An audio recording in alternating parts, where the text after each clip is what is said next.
Magandang araw mga idol. So ang gawain natin ngayon ay mag-aabono naman tayo sa ating sitaw mga idol. Yun itong mga abono na dala ko mga idol, oh. Yan. So may dala pa tayo na scoop. Ito po ay gamitin natin sa pag-aabono. Kasi kailangan talaga na mayroon tayong mayroong panukat. Tara na. Let's go.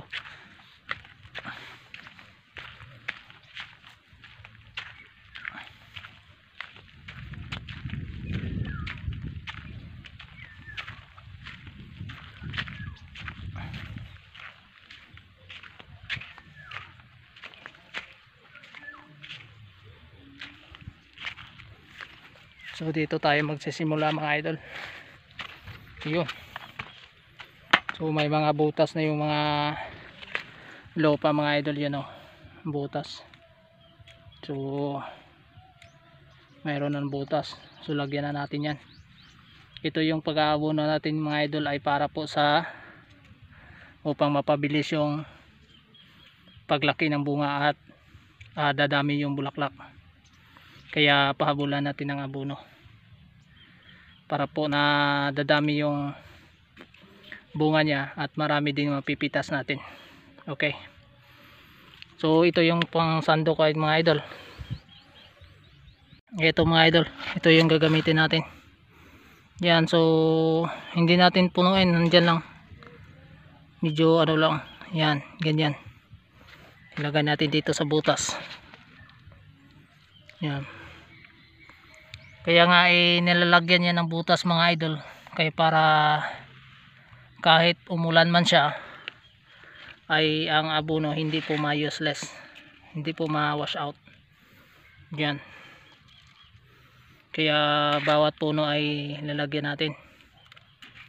Huwag na nating masyadong punuin yung natin, panukat natin. Baka kakapusin tayo sa ating abono.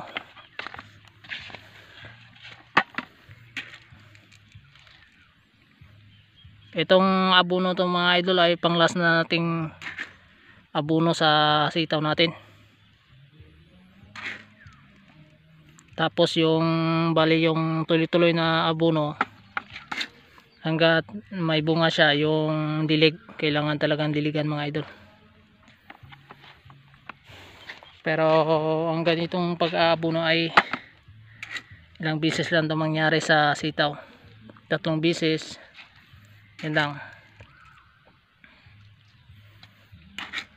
para dumami yung bunga niya. So yung mga sekreto mga idol, medyo maano lang siya, matagal lang gawin, pero kung masanay ka ay mabilis lang din.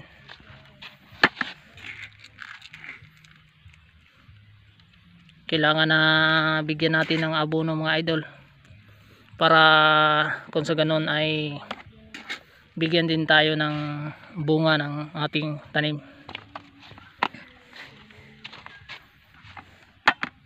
Ito yung silbing natin, puhunan natin mga idol sa ating pagsisikap yung abono. Kasi kapag hindi tayo naglalagay ng abono sa ating tanim, as I said, na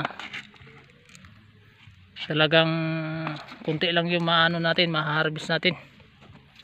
Mas talaga, mas lamang kapag mayroong abono yung tanim natin mga idol.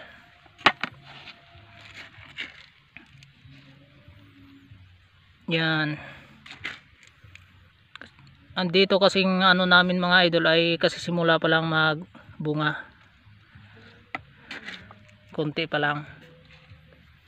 So ito pa yung mga sekreto para mapabilis yung paglaki ng mga kanyang putot. Yan. Medyo mahaba yan mga idol, yung bubunuhan ko sa isang linya. Tapos ganito kabilis yung ko, nako. Ganito kabagal pala.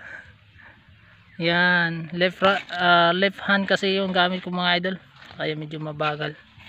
Alam nyo kasi yung kamay ko ay nakahawak ng cellphone natin. Yan, so ganyan lang mga idol mag-aabono ng ating sitaw. So kailangan talaga mayroon tayong panukat para kung sa ganun ay hindi tayo mababudget natin ang ating abono kung gaano karami yung ilalagay natin. Ayan, so salamat po sa inyong panunood sa video na ito. Paki-share na din mga idol. God bless po.